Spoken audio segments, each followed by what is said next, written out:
Angry Bears Fan Podcast, episode 25, quarter of the way to 100. We said 25 episodes in already. Thank you, everybody who's been tuning in. Like, follow, subscribe, all that good stuff. Please tell your friends, your family, if they enjoy Bears talk and the occasional Bulls rants, to please tune in. But we are a week away now, right? With our guess 8 tomorrow. days. Yeah, tomorrow will be 7 days away from the draft. Quite possibly the biggest draft in Bears history, definitely in our lifetime. This has been the biggest offseason so far. I'd say it's gone pretty mediocre so far. Outside, I mean, I like the signings. I like the draft trade, but it depends who he picks with these picks that he got in this trade. Yeah. Like you said, we're about a week away from the draft. That's going to be a big one. Ryan pulls his first round pick. We'll see if he picks at 9. We'll see if he trades back. There's a couple, little tidbits of info that we learned about that. We know that the Steelers really want Jalen Carter. We'll get into just how much exactly do they want Jalen Carter. Yeah, there wasn't a lot of Bears news. Kevin Warren's first day officially as team president and CEO was this week. It was yesterday. So, I mean, that's been like the biggest kind of Bears news that we've seen, is just that it's a new league year now officially. Kevin Warren takes over. We'll see how a team is supposed to be run. And this will be the first time that we've had a president that's actually, capable of doing the job. I know they're going to keep Ted Phillips around as a money guy, sort of like an advisor to other things. So we'll see how that goes. The other bit of news, I guess, is ESPN. They are, the official home of the Chicago Bears. So you Bears fans that don't have the local games and stuff like that, ESPN 1000 is the home for the Chicago Bears. The games will be on ESPN Radio 1000. I didn't hear that. Yes. They are the new official home of the Chicago Bears. And game days will be, there's a lineup. They released their lineup today. Jeff Joniak and Tom Thayer are still calling the games. So that's a huge W because I was just going to say that was my next question. Jeff Joniak is one of the best play-by-play radio men in the business. There's a lot of Mark Silverman, a.k.a. Sylvie, going to be involved. And the Bears, he's going to be pre-game show as well as halftime. That's so good. A lot of Sylvie. So we'll be seeing Waddle in that as well? No, just Sylvie. Well, I know. I'm saying it's Sylvie's show, but they're good friends. He might bring him out a few times. Yeah, I'm sure.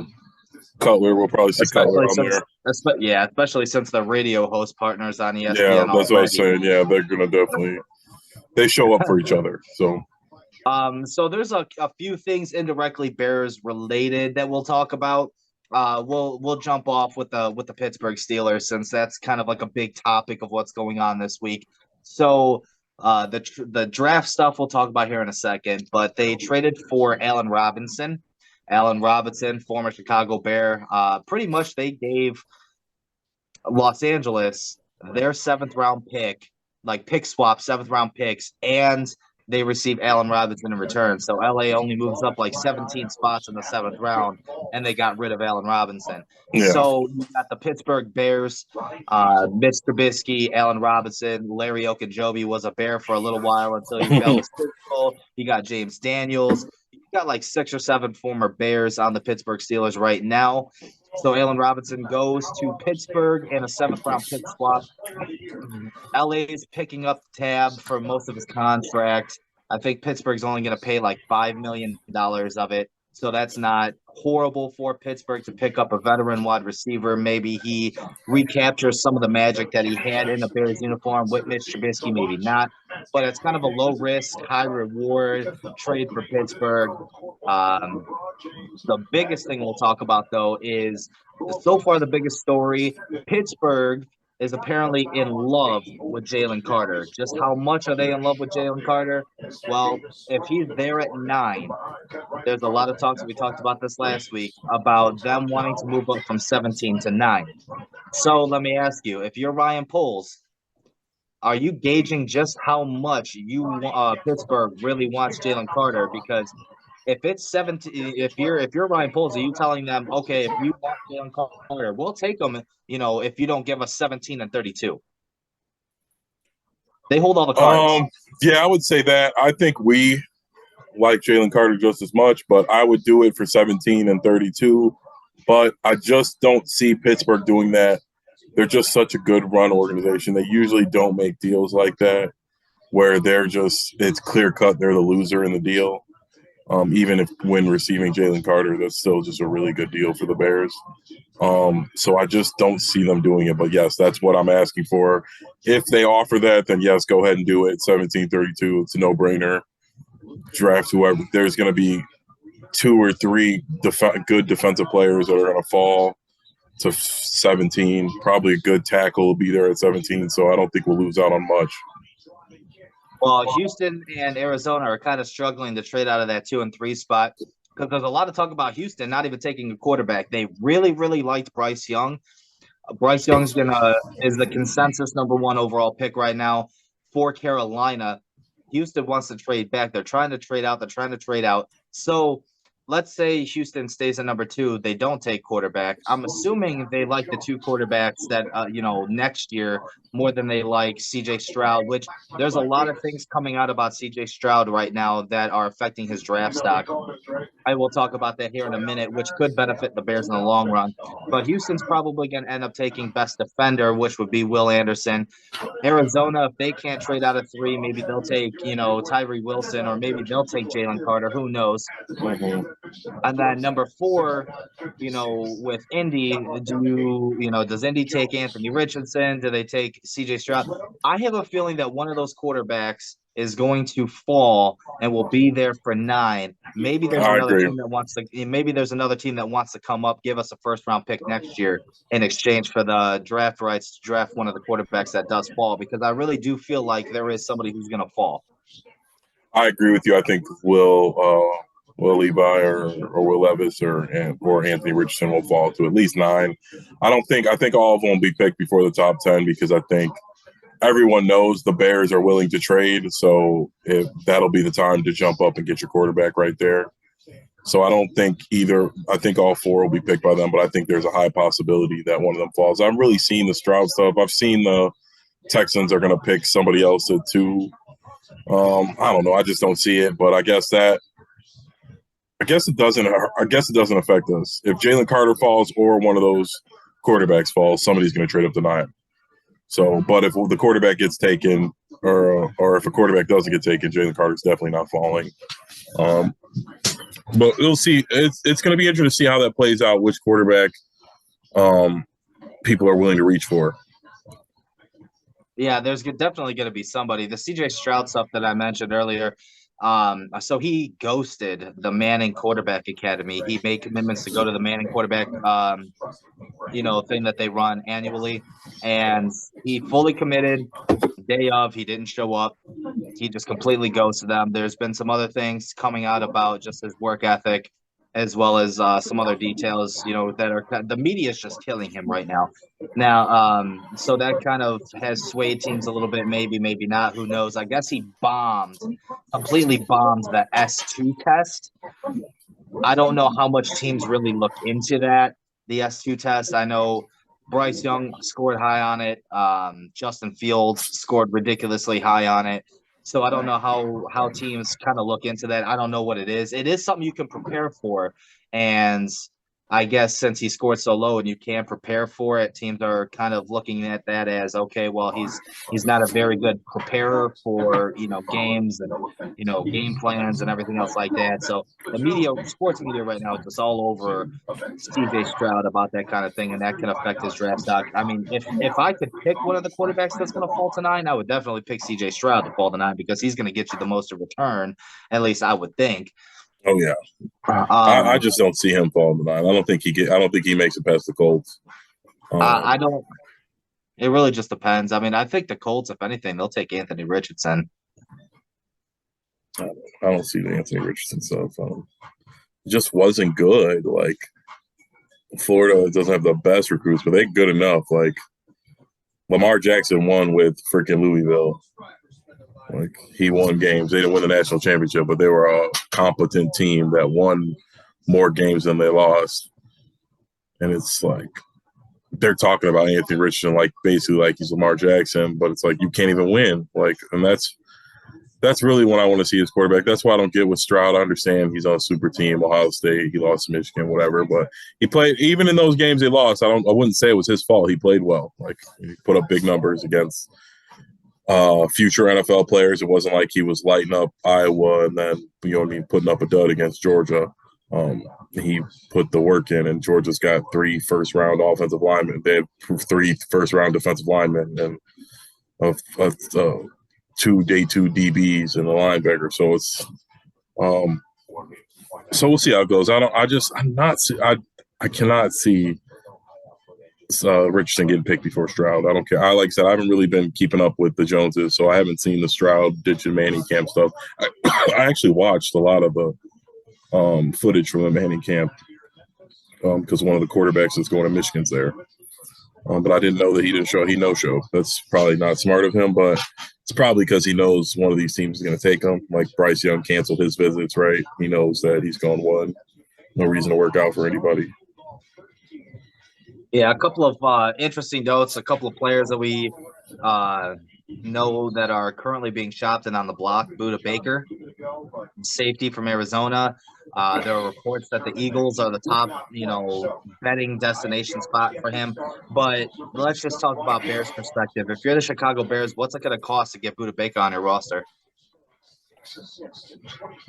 I'm guessing a third. He wants a new contract, right? Would you have to? Would you give him Eddie Jackson in return? Well, from the Bears perspective, yeah, probably Eddie Jackson in the third. We don't need him, Brisker, and Budda. And we're probably moving on from Eddie Jackson after this year anyway. I was surprised he hadn't been cut yet. So yeah. Yeah, but he earned a $100,000 roster bonus. He's showing up the mini camp. He was ready for OTAs. The stuff that's non-mandatory, he did show up for that, so he earned himself an extra $100K.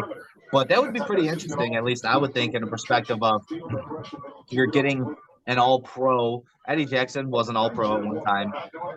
Injuries have kind of derailed him. But if you were to flip him and a third-round pick for Budda Baker, I think it makes sense for both teams. You're getting a little bit of a cheaper option. Arizona is in Eddie Jackson, and you're getting a third-round pick in return. And with Chicago, you're getting a young stud all-pro safety who's a really good tackler. He's got a lot of range. I would think that would be a good, nice little pickup for Ryan Poles if he could pull that coup. I just don't know if it's going to be possible. My concern is that basically him and Brisker are like the same type of safety. Neither one of them is really a free safety, like a covered safety. They're both more of a instinctual, get their nose in there safety. So I guess, but I'm sure Budda or Brisker can make the transition. But I guess that would be my only cause for concern. Another name that's being shopped, kind of to nobody's surprise, Trey Lance. Name's been brought up a lot. Apparently, San Francisco and Minnesota talk trade at the scouting combine. My team to watch on that front would probably be Houston.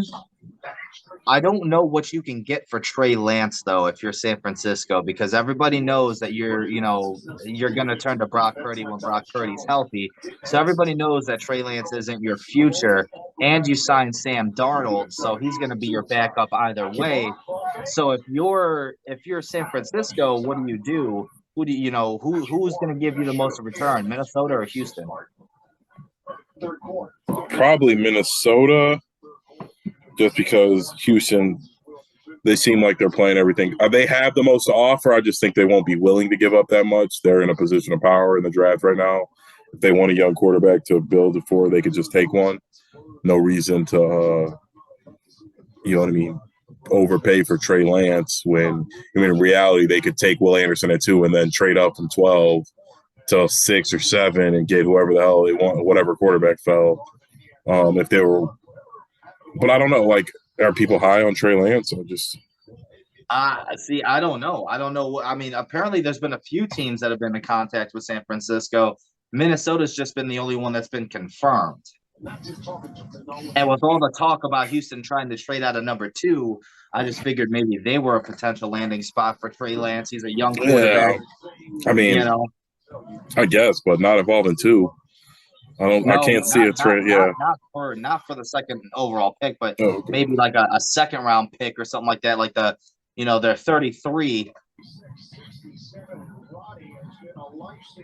That could be possible. Yeah, I don't see it. There was something that you wanted to do this week. You wanted to go our top 5 or top 3 best and worst draft picks since 1990. Yeah. In our lifetime. I did 5. You did 3. If you want to start off first, do you have any honorable mentions that you want to go? For honorable mentions, I always we talked about this before, and he's not a bad player. I just think this was a bad pick. Kyle Long, they picked him in the first round. I'm a draft head. And I just remember those years based on where Kyle Long was rated. We 1,000% could have got him in the second round, and they drafted him in the first. I always thought that was just an awful, awful, awful pick for them. But he turned out to be a quality NFL player who was worth that pick. I just thought it was just an example of ineptitude by the Bears front office drafting a player in the first round that they could have gotten in the second round or possibly even the third round. All right, so give me your top 3, your best draft picks since 1990. Best, I had number 1, Olin Kreutz, third round pick. Number 2, Devin Hester. And number 3, Lance Briggs. Those are your 3 best? Yes, my 3 best. Okay. I'm going to go with my top 5. My honorable mentions, I had a couple. Greg Olsen was an honorable mention. He had a really good career, just didn't play that long for the Bears. Eddie Jackson, it's still too early, but he's a 1-time All-Pro, a 2-time Pro Bowler. And Kyle Fuller, again, 1-time All-Pro, 2-time Pro Bowler. He had 1 great year. Johnny Knox was a 1-time Pro Bowler, what could have been if he didn't have those injuries. And my last honorable mention is Tommy Harris. He was a 3-time Pro Bowler, but injuries derailed his career. But my top 5, number 5, I have Charles Tillman, who was picked in the second round, pick number 35. He was a 1-time All-Pro, 2-time Pro Bowler, and he has something named after him. Not a lot of players have things named after him. Charles Tillman does with the peanut punch. Number 4, he's currently an FBI agent too, right? Yes, he is. And he should be, in my opinion, he should be a Hall of Famer, but that's another discussion for another The Bears time. have a Ring of Honor, right? Let's just put him in that. Yeah, he better go up in there. I forgot one other honorable mention, Mike Brown, who was picked in the second round as well. My number 4 was Devin Hester, only because he was a 3-time All-Pro, 4-time Pro Bowler, but it was special teams. He did change the game a little bit. He was the first player in NFL history to return the opening kickoff in the Super Bowl for a touchdown. But he was just a special teams guy, so I didn't go with him. Number 3, I have Olin Kreutz. Olin Kreutz, of course, like you mentioned, he was picked in the third round. He was a 1-time All-Pro, 6-time Pro Bowler. My number 2 is Lance Briggs, 1-time All-Pro, 7-time Pro Bowler. And the Bears' best draft pick in our lifetime, I don't know how you didn't have him on your list, but it's Brian Urlacher by far.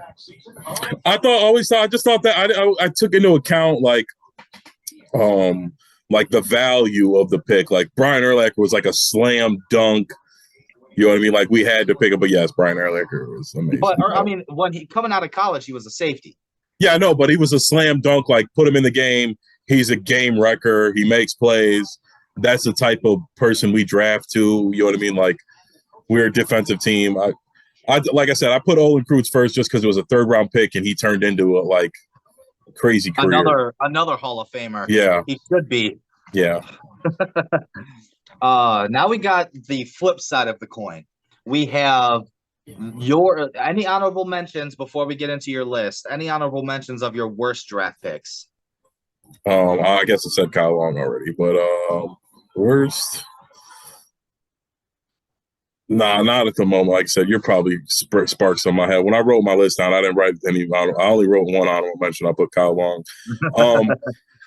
But for my list, I got coming in 3 spots, Shea McClellan. That was just a terrible pick. I remember at the time being like again, I am a draft Nazi. And when I was back then, even worse. Like I was watching scouting combine tape like Bill Belichick was paying me. And it was just the dumbest draft pick. That was right after we lost Urlacher, right? And I feel like he played with Urlacher. Well, yeah, I think they were trying to draft Urlacher's heir apparent, who was like a pass rusher. He was like a pass rusher / middle linebacker. He could do both type of thing, and it never panned out. He was terrible. Nothing against the kid. I think there was a lot of pressure on him, and he was just a terrible first round pick. I think if he was a 3rd or 4th or 5th round pick, it wouldn't be so bad. He had a nice little career. He ended up playing in New England. So you know what I mean? I'm not trying to trash him. He tried. But number 2, Kevin White. This is just an awful pick by the Bears. Not only did he never pan out to anything, we just didn't need him at the time. He wasn't a very good college player. He was just a combine warrior. And the Bears really never do that and draft like the combine warriors. And that year, Kevin White got him, and he hurt himself, and he never played. And even when he was in, he sucked. And then number 1, this one's a no-brainer. Everyone's on everybody's list. This is quite possibly the worst draft pick in the entire NFL's history. Mitchell Trubisky. Not only was it a bad pick because he's clearly not worth the 2nd round pick or the 2nd overall pick, but we also passed up on 2 generational talents, and Patrick Mahomes and Deshaun Watson in that draft. There was another guy too. I'm trying to think of. I'll have to look up. But it was just terrible. Mitchell Trubisky, again, nothing against him. I actually like Mitchell Trubisky. I have a little bit of Stockholm syndrome where I love these guys. They're our quarterbacks, so I start to make excuses for them, and I like them. So, but Mitch was a terrible pick. Wish him the best. I always root for him. And again, this is not his fault. They picked him too high. I don't think he ever envisioned going pick number 2. And like I said, that's not only is that the Bears' worst draft pick, it might be one of the worst draft picks in history. Yeah. I mean, he was my number 5, and I'll go over my reasoning here in a minute. But just a couple of honorable mentions. I actually had Shea McClellan as an honorable mention of mine because he was picked number 19 in the 1st round. Yeah. So not a very high 1st round pick. Another honorable mention I had was Rashaan Salaam. He was picked number 21. Yeah, round 1 of the 95 draft. He only had 1,600 career yards. And Chris Williams, tackle, picked number 14 in the 1st round.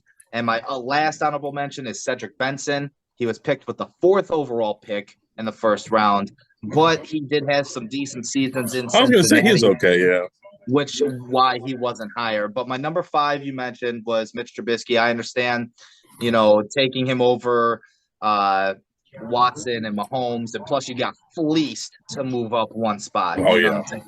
Like that's just overall just terrible. My number 4 was Kevin White. You mentioned him as well. He realized for his career, and he was picked in 2015, and he's still in the league on some practice squad. So he's been in the league 7 years. He only has 28 career receptions. 28. That's horrible. My number 3. You've heard me mention this name a lot in terms of draft bust for the Chicago Bears. David Terrell. Pick 8, round 1. David Terrell has 128 career catches. He's got 1,600 career yards. That's it. For a guy picked number 8, that's Kevin White-esque. But David Terrell came into the league much, much higher regarded. Oh, yeah. He almost won a Heisman as a wide receiver as Michigan. So, yeah, that was a head-scratcher. That was the beginning. Well, that was where people started realizing where Chicago is where wide receivers and quarterbacks go to die. Yeah, absolutely horrible. I understand why you didn't put him on your list because he's a he's a Michigan guy and you don't want to really talk too much shit. My number 2 was Curtis Enos, 1998 draft, pick number 5. Career yardage 1,497. He was very highly touted coming out of Penn State, but he was just awful. Injuries and fumbles ruined his career. He was never going to be anything good anyway.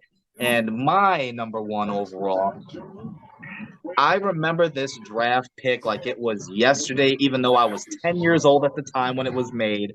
Cade McNown, my number 1 worst draft pick of all time.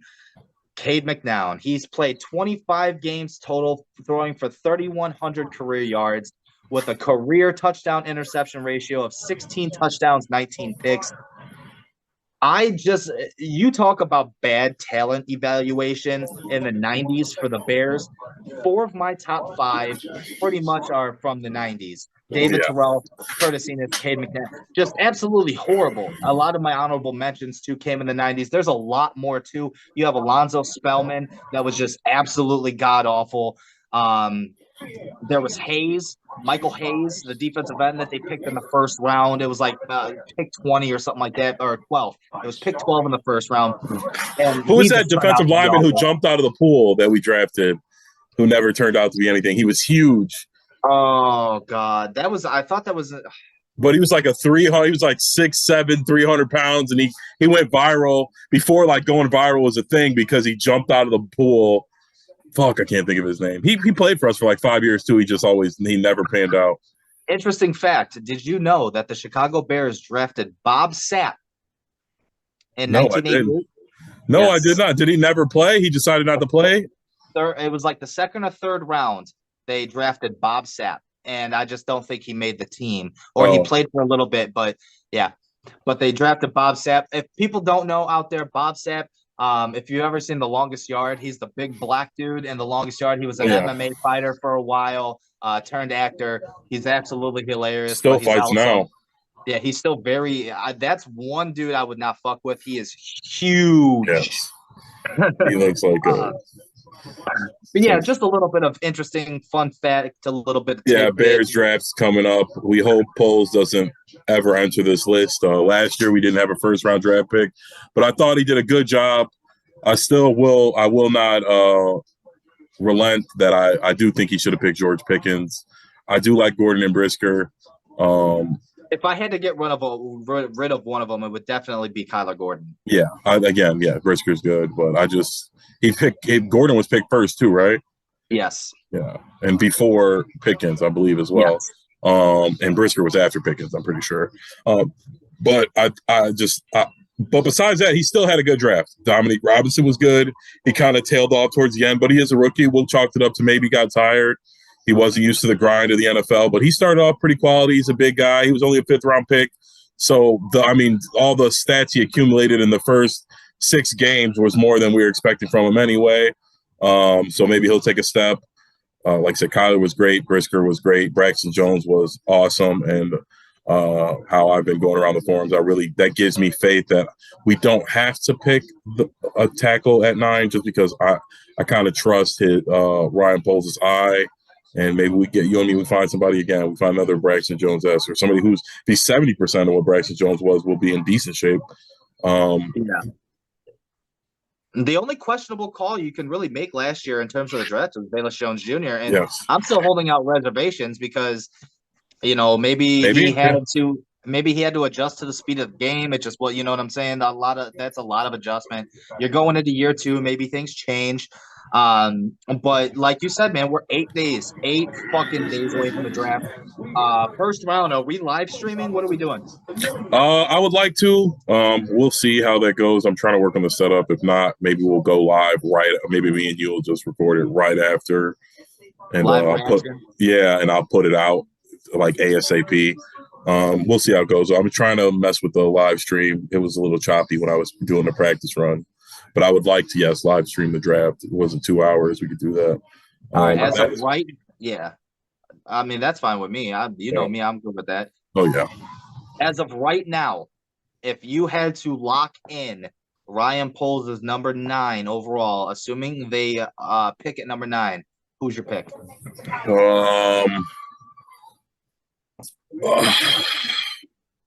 Jalen Carter. If he's not there, Paris Jones Jr. I think that's who we'll pick if we're not trading back. But I think unless Jalen Carter's there, we're going back. I think that's the only way we stay there. But if no team's calling or giving us anything worth it, I think we're either going to take Jalen Carter or Paris Jones Jr. You brought up his dimensions last week, and I just didn't realize not only how talented I thought he was, but just how large he is. And of a freak of an athlete he is. He might just be the type of generational talent you can't pass up on. But I think there's a few other guys. There's a video going viral of his teammate, DeJuan Jones, doing like a half 360 dunk. And he's like 6'7", like 350 pounds, and it was impressive. So, like I said, I think we'll end up with one of those guys. He's a round 2 grade. Yeah. Just saying. Yeah. There's a lot. I feel like there's a lot of tackles this year, man. Like I said, there was a name when we first started this and we first started our draft coverage. There was a name I brought up out of BYU, Blake Freeland. He's a 3 or 4 round grade. You know what I'm saying? You can probably easily adjust him as a right tackle in the NFL. A lot of the high end tackles, like you were mentioning, Paris Johnson Jr., Broderick Jones or whatever his name is from Georgia, stuff like that. Darnell Wright out of Tennessee. There's pros and cons to every single one of them. Paris, of course, he's only really played tackle for 1 year productively. He's a young kid. He's very green. He's raw. So there might be some growing pains there, especially in terms of penalties in the NFL. So there's a whole bunch of different stuff. If I'm Ryan Poles and I'm stuck at pick number 9, like you said, if you can't get out, Jalen Carter's the guy. Yeah, if he's there. I'm not sold that he's going to even be there anyway. I wouldn't be shocked if he gets picked before that. But yes, he is the guy. Like we were talking about picking him at 1. You've been talking about this a lot more than me, but the more I really get into my research of the draft, there are a lot of really good corners. Gonzalez looks really good. Vaughn, right? That's the kid from Michigan or Illinois, right? Vaughn or not? Devin Witherspoon. Witherspoon, not Vaughn. Yeah, Vaughn. I forgot where Vaughn's from, but Witherspoon. There's like 3 or 4 guys who look like they're ready to put. You could slide them in right now. They'll be your number 2 or your number 1 corner and be just fine. If they take Devin Witherspoon 9, I would not be upset if Jalen Carter's not there. Yeah, I think Christian Gonzalez at 9 would be a really good pick as well. Corner's kind of like wide receiver. You can never have too many. Those guys get hurt. You need 4 of them anyway now in this new NFL. So you can't really go wrong picking them. I'm still in the back of my head, the little devil or whatever you want to call him keeps telling me JSN. I don't know what it is. I just have a feeling that kid's going to be really good. And we're going to be doing this show for the next 10 years, and I'll be able to call back to this and say that I fucking knew Smith was going to be a fucking baller. They re-signed Dante Pettis. Yeah, I wrote that down. I guess is that the end of are we not getting any more wide receivers? We got Pettis. I don't know. That brings the wide receiver room to 6. Yeah, and it's why re-sign Pettis and Brown just to cut them? They're not going to cut Claypool or Mooney. Or more, so it's who or Velus Jones really either. So it's are we done? We're not getting. That makes me think we're not getting a wide receiver. We don't want one. Like said, maybe if JSN falls and in the first round and they trade back up, they might do it. But I just the moves we've made, I don't think we'll be going for JSN, which kind of hurts my soul because I just think there's some magic there. But we'll see how it goes. How about a little factor cap? All right, let's knock it out. All right. So less than 8 days away until the draft. There's been a lot of different players mocked to the Bears at 9 and leaks that the Bears love Jalen Carter if he falls to them at 9. So I'll ask factor cap. Ryan Poles doesn't actually want to draft Carter at 9, but using the media to raise the price of the pick to the Steelers. I will say cap. I do think he actually wants to draft him, but I will say that he probably is doing whatever gassing up he needs to do to rise the price up. But I think that this is Ryan Poles' dream scenario that we traded number 1 pick, fell back to 9, and Jalen Carter was there. Yeah.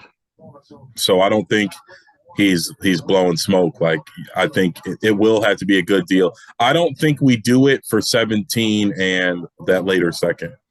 I think Poles would be content on taking Carter there and just rolling the dice with all the draft capital we have. I think it'll cost them 17 and 32, and I don't think Poles is bluffing about the Bears wanting to take Jalen Carter. Yeah, I'm going to agree with you. I'm going to say Cat because I think if Jalen Carter's there and the Pittsburgh Steelers come calling, which Pittsburgh's not the only team that said there's been at least 2 teams that said keep your phone on if Jalen Carter falls to number 9. But if you're Chicago or if you're Pittsburgh, it's going to cost you 17 and 32 at least to move up to number 9. Because if I'm Ryan Poles, I'm trying to get as much as I can for that pick. And I'm perfectly comfortable taking Jalen Carter at 9.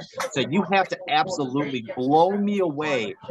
If Jalen Carter's there at 9 for me to pick, you have to blow me away with a deal because that's the guy I wanted going into the draft in the first place. Yeah. What if we traded the Giants to move up? We traded the next first, the third, we traded pick 21, a third, and the next first to move up to 11. Yes. Yeah, so it'll have to be something like that. I don't think we're in the market for a next first anymore. We already got one, so maybe a next 2. Yeah, but you're right. I just think 32 will have to be involved. It'll have to be 17 and 32. Honestly, you're right. At least, honestly, I'd be happy with that, and I would be content to take that if we're the Bears. And I think that deal right there would put us in a perfect position to really just springboard our team into the future. We're already going to get a lot of talent in this draft. Yeah, because I mean, at 17, you have your pick of a couple of tackles, a couple of defensive players, and then at 32, you got the cream of the crop of the second round. You could probably get another, high-end player. I was going to say they'll probably there's about 5 corners. One of them's going to be there at 32. I agree. Same with the interior lineman. John Smoltz will be there. Last I saw, he was being mocked to the Giants at 21. At 21? Oh, we'll see. Next one. Kevin Warren officially took over as president and CEO of football operations this week. This marks the end of the dreadful Ted Phillips regime, the start of something new. So I'll ask Factor Cap, Kevin Warren will be the best president in franchise history. Of course, we're not. Let me preface this by saying, with the exception of George Halas. Yeah, I guess. But how many have there been after that anyway? But we're obviously not talking about George Halas. But yeah, fact. Ted Phillips was just awful. He really, honestly, I think as a show of faith to the fans, they shouldn't have let him be in charge of anything. They should have kicked him out of the building and said, go be old man somewhere. You already ruined our organization. He's a really good money guy. He seems like a nice guy. He's just not good at running the Bears. The Bears, I mean, they make a decent amount of money, but I don't I'm not going to try. I'll try and use a word that won't get us canceled, but a mentally challenged person could run the Bears and be profitable. You know what I mean?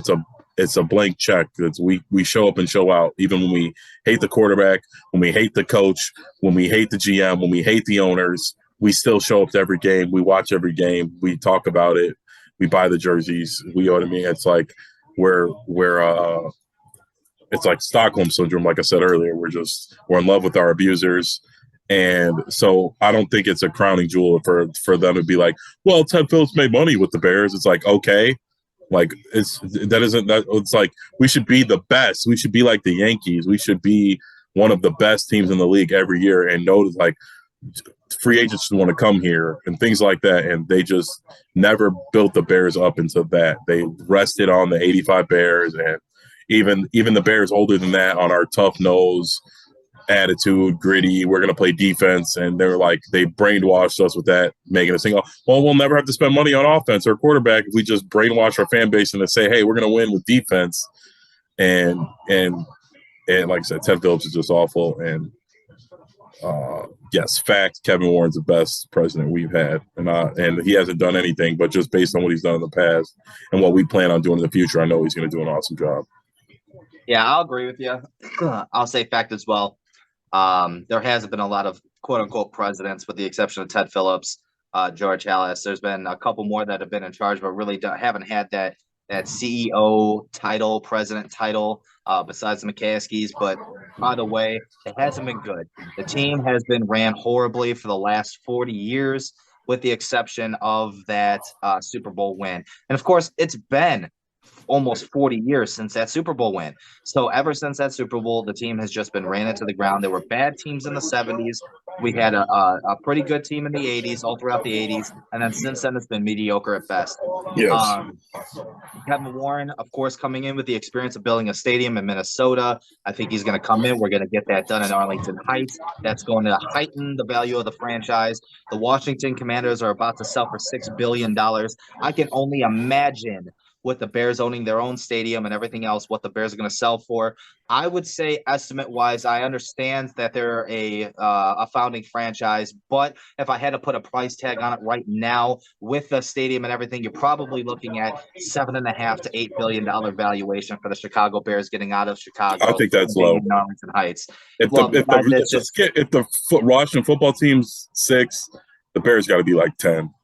Well, you got to remember, Washington's also one of the oldest football franchises in the NFL. I agree that. I just think they're just not the same like fan base as us. No, probably not. But I know realistically the team, whether or not, I'd still, like I said, low. Okay, we'll just say low side, $7.5, $8 billion. Yeah, I agree. Like I said, that's probably modest. That might be it. I just thinking about it. That's all. But with everything that everything Kevin Warren did in Minnesota, and as Big Ten commissioner, with the exception of the whole COVID fiasco that he had, everything else points to, thumbs up for Kevin Warren. So I'll agree with that. Number 3, Houston reportedly not sold on quarterback with the number 2 overall pick in the draft and reportedly taking offers for it. They only liked one quarterback prospect in Young, who appears to be the number 1 consensus to be the number 1 pick by Carolina. So I'll ask Factor Cap, with the info that Houston's having trouble trading out of number 2 and Arizona's having trouble trading out of number 3, this info proves that Ryan Poles did the right thing by trading the number 1 overall pick when he did.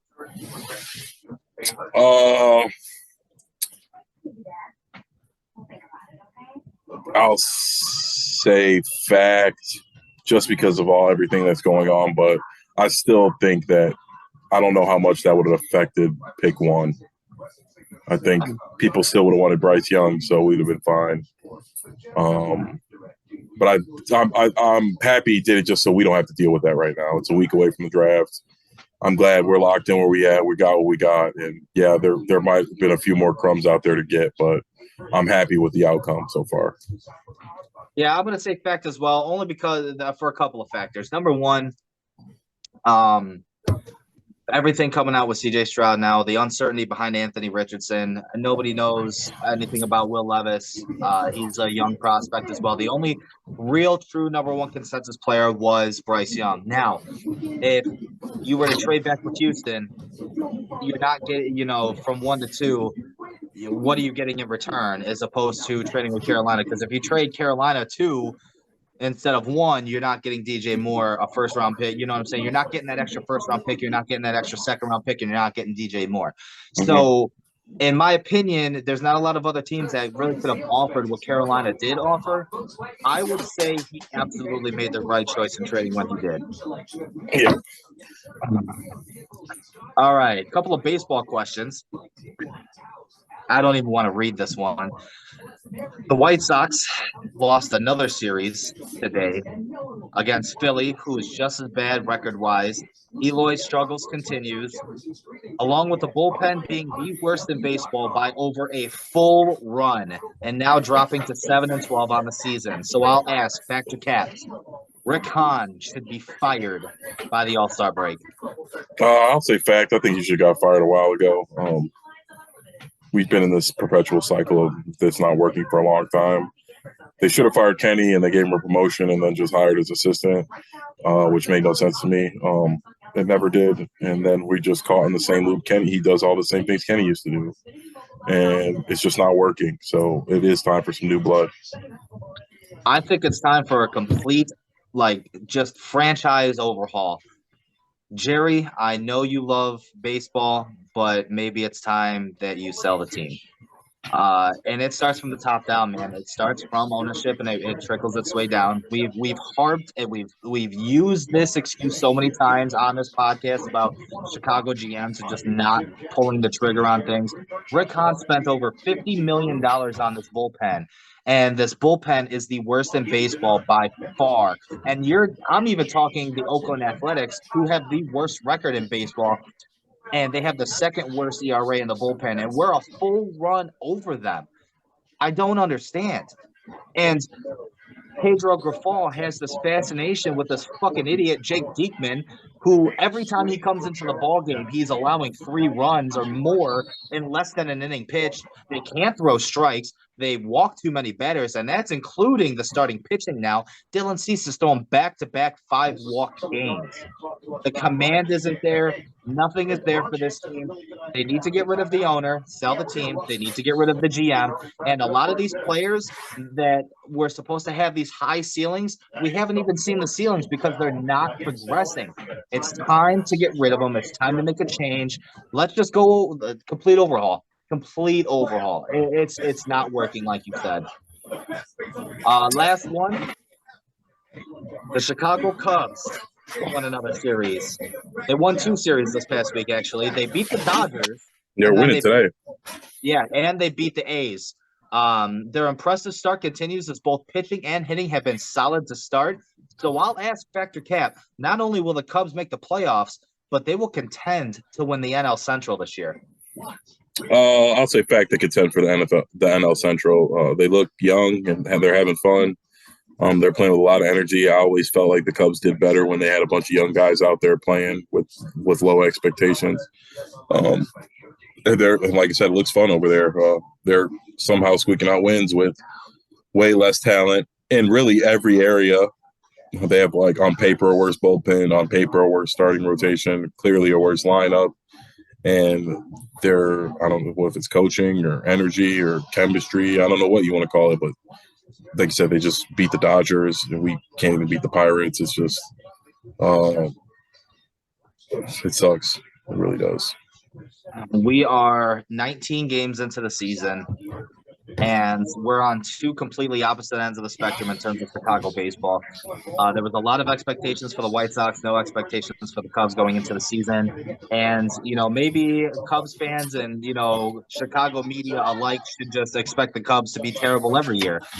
Because, like you said, whenever expectations are low, they exceed expectations. When expectations are high, maybe we should start doing this with the White Sox. Maybe we should just, hey, let's temper our expectations for the White Sox. They suck. Maybe they'll start winning. But the Chicago Cubs team, they may be onto something special. I think you talked about chemistry a lot. They seem like they have fun as a group, as a unit. There's a lot of just playfulness. It reminds me a lot of the 2005 White Sox when you have, rain delays, when you have Mark Burley and AJ Pierzynski going out and, using the tarp as a water slide.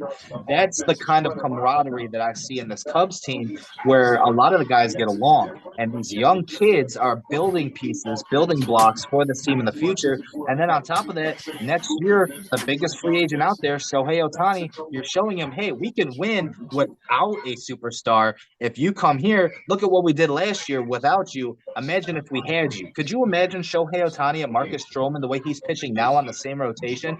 Could you imagine Shohei Ohtani in the lineup, behind Ian Happ, hitting at number 4?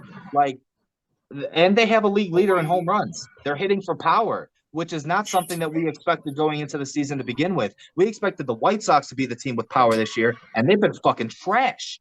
But the Cubs, on the other hand, here we are. They have a league leader in home runs. They have a league leader in ERA. They have a league leader in saves. Their bullpen is outperforming themselves. The offensive lineup is outperforming themselves. And they already have a Japanese player that they got last year who was a rookie. So that's your recruiting tool for Shohei Ohtani for next year is, hey, we have one of your countrymen here that you play on, the World Baseball Classic with. Why don't you come on over? It frustrates me as a Sox fan. I'm happy for Cubs fans. I'm not a Cubs fan. I despise the Cubs. But at least there's some kind of playoff baseball being played in Chicago, and that's always a good thing for the city of Chicago as a whole. A lot of sports media, a lot of Chicago media, there are more Cubs fans out there in the world anyway. But this Cubs team, they're definitely going to compete for the NL Central. They may not compete for the National League crown or the pennant. You know what I'm saying? They may not make it, represent the NL in the World Series, but you guys have a bright future, and it's been a lot of fun watching them have fun while I'm sitting in misery, wishing that I could blow my own fucking brains out watching the White Sox. It's been fucking terrible. Yeah, I never would have thought we wouldn't have won a series by now. It's nuts, dude. And the only thing we've done is we've split a series. We don't have The first one of the year too. Yeah, it's fucking ridiculous, dude. And they're bad. Like it's just all around bad. I said I would give Pedro, and I'll remember this. And I when the White Sox first hired Pedro Fall, I said I'll give him the benefit of the doubt. We'll see what happens. So far, it has been a complete dud. He cannot manage. He's not a good manager. That was a mistake. And I'm not saying Tony La Russa should still be the manager, but Pedro Grofal was not the answer. I don't think so either. But that's all I got. All right. Well, it was fun. Next time you see us, we'll be talking about the Bears draft, maybe during, but for sure, 100%, we will be going. I'll be dropping a video right after the draft. Maybe if I don't live stream it, maybe me and you will just do it live, and I'll drop it right after. We'll see how it goes. But like, follow, share, subscribe, all that good stuff. Please, ladies and gentlemen, we really appreciate it. I'm Sean. This is my buddy Tom, and we will see you next week. Yes, absolutely.